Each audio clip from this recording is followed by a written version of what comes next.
Okay, let's get into this because, well, it's a bit of a shocker, isn't it? We all thought this whole flexible wing thing, aeroelasticity, was basically done and dusted, sealed off with that technical directive a while back. Uh-huh. But then, after the summer break, suddenly Red Bull and Mercedes find this huge chunk of pace, sustained pace. Right. And the really surprising part, it wasn't just like the low-drag tracks like Monza. They were flying in Singapore too, maximum downforce. Just defied all expectations, really. It's fascinating, isn't it? It really shows how F1 engineers react when you try and box them in with regulations. The FIA brought in that TD specifically targeting these flexible parts after Spain. Yeah, that was meant to be the end of it. Exactly. It was supposed to kill that advantage. But the performance we're seeing now, it just confirms the top teams didn't just, comply. They found a really subtle, really clever, and crucially legal way to get that dynamic performance back. So that's our mission for this deep dive then. We need to peel back the layers, look at the tiny specific technical tweaks Red Bull and Mercedes actually made, understand how they legally pushed that boundary, and, well, why this is suddenly shaking up the whole end of the season. It's like structural rule following meets pure aero gain. Precisely. And let's start with Red Bull, I think, because their return to, well, almost dominance, even at high downforce tracks, is probably the clearest sign they nailed it. Yeah, we knew they had straight line speed. Monza proved that. But Singapore showed those high downforce cornering issues they seem to have. Well, they look gone. They do, and here's where it gets really interesting, the actual engineering detail. It comes down to this tiny shift, about 2 millimeters 2 millimeters on what? on the front wing. Sources are pointing to an update where they didn't change the main wing structure, but they repositioned the anchor points. The little hooks or fittings connecting the upper flap to the main plane. And they moved them just about 2 millimeters further out towards the edge of the wing. Now, I know 2 millimeters sounds like nothing, right? Yeah, negligible. But in terms of the physics, how that wing deflects under load, it changes things fundamentally. But hang on, why does that work? The FIA brought in stricter stiffness tests with that TD. How does shifting an internal join point 2 millimeters suddenly make it legal again? Wasn't the whole point to stop the flexing? Ah, this is the clever bit, the loophole. The TD mandated these stiffness tests, but they test at very specific, predefined points on the wing. Right, they push down here, measure there, that sort of thing. Exactly. And with the anchor point in its old position, the spot where the wing naturally wanted to bend the most under load, the point of maximum stress, was either right on or very close to one of those FIA measurement points. Okay, so it failed to test right where they were looking. Precisely. So by shifting that anchor point just 2 millimeters outwards, they cleverly changed the load path within the wing structure, the point of maximum flex where it bends the most now. It's moved outside the zones the FIA actually tests. Ah, I see. So the wing can still flex quite significantly in that really important outer region where it generates the aerodynamic effect they want. But it passes the static load test at the mandated points. Clever. Very clever. They follow the letter of the test while still getting the performance. It's a masterclass in regulation interpretation. So what's the actual aero benefit then? Why make that specific outer edge flex more? The main goal seems to be intensifying the outwash effect. So when the car's at high speed, the air pressure pushes down on that now more flexible outer section. Right. It bends down slightly, changes its angle dynamically, and that slight change helps generate a stronger vortex, like a swirl of air, specifically designed to push the messy, turbulent air coming off the front wing away from the front tire. And getting air around that front tire cleanly is just critical, isn't it? That tire creates so much dirty air, it messes up everything downstream, the floor, the diffuser. Absolutely everything. So if Red Bull can dynamically manage that tire weight, keep it outboard, they get much cleaner, much higher energy airflow going to the crucial underbody parts. It's an advantage that basically switches on at speed. This feeds right into how Max Verstappen often likes his car setup, which can look a bit unusual sometimes. The standard thinking is you have to balance the car. If the rear's loose, you take front wing off. Right, conventional wisdom. But a flexible front wing like this seems to change that whole equation. Completely. It allows them to run quite a high static downforce setting on the wing, which is great for grip and slow corners. But then, as soon as the car gets up to speed on the straights, The pressure builds. The pressure builds, that outer section flexes down, effectively reducing the wing's angle of attack. So it dynamically sheds drag and reduces the load on the front axle at high speed. It gives them that balance automatically. It's almost like a dynamic setup tool. Incredible stuff. Okay, before we look at what Mercedes have been up to, because their approach, while similar in principle, seems slightly different. Let's just take a quick pause here. If you're watching this deep dive right now on the Duran Zone YouTube channel, thanks for joining us. Yeah, great to have you. If you appreciate this kind of detailed breakdown, getting into the nitty-gritty of F1 tech and strategy, stuff you maybe don't find everywhere else, please do hit that subscribe button. It genuinely helps us keep doing this, bringing these insights out. Okay, so Mercedes. The silver arrows, they also brought new front wing flaps to Singapore, and yeah, definitely focused on aeroelasticity, but their target seems a little different than Red Bull's pure outwash focus. Right, Mercedes' big headache this season, and maybe last, has been that rear end, hasn't it? Yeah. Very lively, as they say, unstable. Yeah, a bit twitchy, especially in high-speed corners. And typically the way you'd fix that is by taking front wing angle out, reducing the load on the front tires to balance the car. But the downside of that is you then get massive understeer in the slow corners.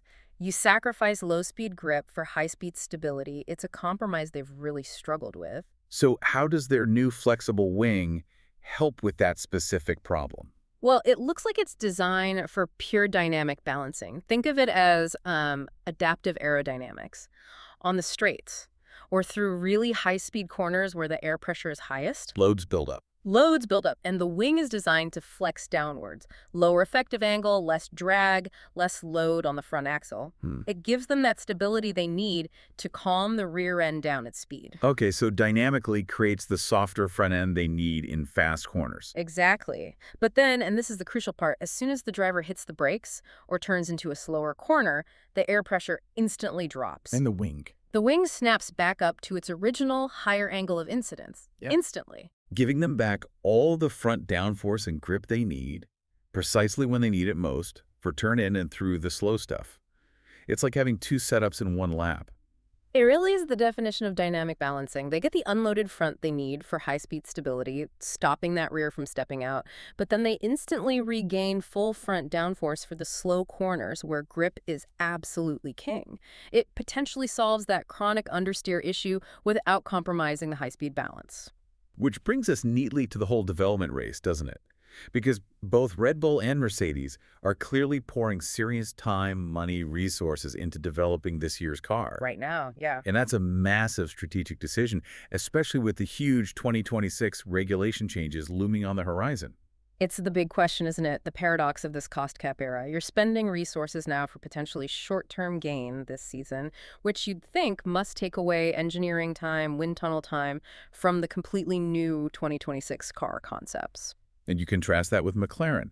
Sources suggest they've basically hit pause on major upgrades for the 2025 car. Yeah, they seem to be banking on the advantage they already built up earlier in the season, shifting focus, putting their resources heavily into 2026 now. So the big question is, does that make McLaren vulnerable now? Could we see a Surpasso, Red Bull and Mercedes actually leapfrogging them in these final races? It's a definite risk for them. If these flexible wing concepts are consistently finding, say, a tenth or two per lap for Red Bull and Mercedes, that could easily eat into McLaren's advantage, cost some crucial points, impact their final championship position. That has real financial implications, too. And then there's Ferrari. Their story here seems, well, maybe a bit of a cautionary tale. A missed opportunity, perhaps? It seems that way, unfortunately. Reports suggest they put resources into a new rear suspension that didn't really deliver the gains they hoped for. But the bigger issue seems to be a fundamental misunderstanding or maybe misinterpretation of that FIA technical directive. How so? Well, the crucial mistake seems to be that they genuinely believe the TD meant flexible wings are going to be completely outlawed, full stop. So they thought, why bother developing something that's about to be banned? Pretty much. They reasoned it was wasted effort. They'd seen similar cycles before, perhaps, so they focused their development resources elsewhere, like the suspension. Whereas Red Bull and Mercedes obviously saw it differently. They didn't see it as a ban, but as a new set of rules to meet, a new compliance threshold. Exactly. They understood TDs define specific load tests, specific measurement points. The challenge wasn't to stop flexing altogether, but to innovate a design that could pass the new, stricter tests while still retaining that useful aeroelastic behavior in the areas not being measured.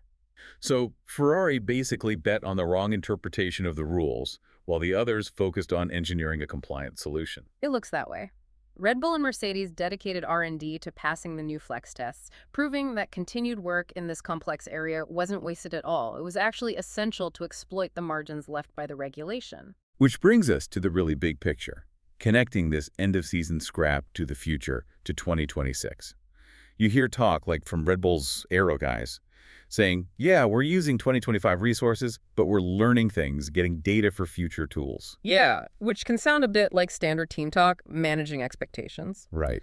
But there's actually a profound truth in there, I think, that really justifies what they're doing. The real aha moment is when you realize what they're learning. The core engineering concept they are absolutely mastering right now. Oh, jeez. Dynamic aerodynamic components, parts that change their shape, their aerodynamic load, significantly between the straights and the corners. Right. That exact concept, that's the absolute foundation stone of the 2026 regulations. Wait, hang on. So by pushing the limits of these flexi wings now, under these rules, they're actually building the essential knowledge base for the next generation of cars. Absolutely. The whole philosophy of the 2026 rules revolves around active or highly dynamic aero, cars designed to run minimal wing load, minimal drag on the straights, and then somehow dramatically increase downforce for the corners. Okay. So by figuring out exactly how these current cars behave with drastically changing aero loads, how the balance shifts, how the airflow reattaches, all that stuff, Red Bull and Mercedes are building up this huge bank of knowledge of correlation between CFD, wind tunnel, and track. About the precise thing that will define the 2026 cars. Precisely. It's knowledge about managing that core variable, the dynamic change in aero load, that will be absolutely critical in 2026. So this development, it's far from wasted effort looking only at this year. It's foundational work for the future. Wow. Okay, that really reframes the current development race. It makes that fight for P2, P3 in the constructors just feel so much more significant strategically. The performance gains they find now aren't just for this season. Not at all. And it means the performance dictator right now really is this development push. Red Bull and Mercedes have closed that gap, and it means drivers like, say, Russell, who's right there with this new concept, could genuinely interfere with the main title fight up front. Definitely. The closer the cars are in performance, the more likely you get interference, different strategies playing out, maybe forcing errors. Any lap time found now just spices things up even more, potentially tilting the balance. A really powerful thought to end on. The tech race never stops, and this one has implications far beyond just this season. Okay, thanks for joining us for this technical deep dive. Pleasure. If you want more analysis like this, more F1 Tech Explained, make sure you are subscribed right here to the Darrow Zone YouTube channel. We'll catch you on the next one.